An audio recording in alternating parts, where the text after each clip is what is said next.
তোমরা যারা স্কুলের শিক্ষার্থীরা রয়েছে তোমাদের কোন স্কুলে জুলাই মাসে কতদিন ক্লাস হবে, অর্থাৎ এই মাসে তোমাদেরকে আর কতদিন ক্লাস করতে হবে A to Z জানিয়ে দেব। তোমাদের ছুটির প্রজ্ঞাপন এবং তোমাদের ছুটির ক্যালেন্ডার অনুযায়ী তোমাদের স্কুলগুলোতে কোন কোন দিন বন্ধ থাকছে। দেখো 29শে জুলাই বুধবার তোমরা কিন্তু একটা আষাঢ়ী পূর্ণিমার একটা ছুটি পাচ্ছ শিক্ষার্থী। এই ছুটিটা কিন্তু সবে মাদ্রাসা পর্যায়ে যে সকল স্কুলগুলো রয়েছে, অর্থাৎ তোমরা যারা মাদ্রাসাতে পড়ো বা মাদ্রাসা পর্যায়ে স্কুলগুলোতে পড়ো তোমাদের কিন্তু এই আষাঢ়ী পূর্ণিমা ছুটিটা পাবে না, এটা মাথায় রেখো।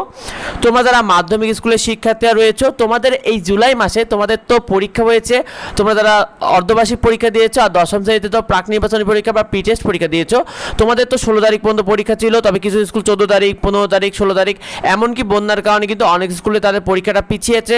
তোমাদের পরীক্ষা কত তারিখ পর্যন্ত হয়েছে অবশ্যই কমেন্টে আমাদেরকে জানিও। তো 16 জুলাই পর্যন্ত তোমাদের পরীক্ষা ছিল, এক্ষেত্রে 19শে জুলাই থেকে তোমাদের ক্লাস হচ্ছে।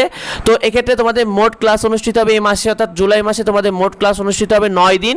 এক্ষেত্রে তুমি 29শে জুলাই যেটা রয়েছে এখানে আষাঢ়ী পূর্ণিমার একটা ছুটি পাচ্ছ তোমরা বুধবারে, আর তোমাদের মোট ছুটি থাকবে অর্থাৎ তোমাদের শুক্রবার শনিবার এবং আষাঢ়ী পূর্ণিমার এই ছুটিটা মিলে তোমাদের মোট 10 দিন ছুটি থাকছে শিক্ষার্থী। তোমরা যারা মাধ্যমিক পর্যায়ে স্কুলের শিক্ষার্থীরা রয়েছে অর্থাৎ মাদ্রাসা পর্যায়ে স্কুলের শিক্ষার্থীরা তোমাদেরও তো এই মাসে পরীক্ষা হয়েছে। এক্ষেত্রে অনেক স্কুলে 15 তারিখ 14 তারিখ এমনকি 16 তারিখ পর্যন্ত পরীক্ষা হয়েছে। তো সেই অনুযায়ী আবার কিছু কিছু স্কুল বন্যার কারণে পরীক্ষা পিছিয়েও গেছে। তো তোমাদের মোট ক্লাস অনুষ্ঠিত হবে 10 দিন, আর সাপ্তাহিক ছুটি তোমরা পাবে 9 দিন শুক্রবার শনিবার মিলে। কারণ তোমরা 29 তারিখে যে আষাঢ়ী পূর্ণিমার যে ছুটিটা এটা তোমরা মাদ্রাসা পর্যায়ের শিক্ষার্থীরা পাবে না।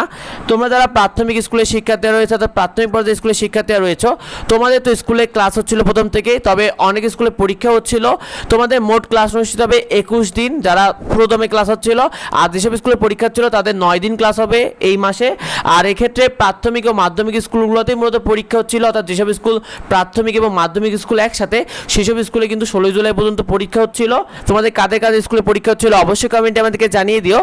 আর এক্ষেত্রে তোমাদের মোট ছুটি থাকবে হলো 10 দিন, কারণ তোমরা 29শে জুলাই যে আষাঢ়ী পূর্ণিমা বুধবার এই ছুটিটা তোমরা পাচ্ছ।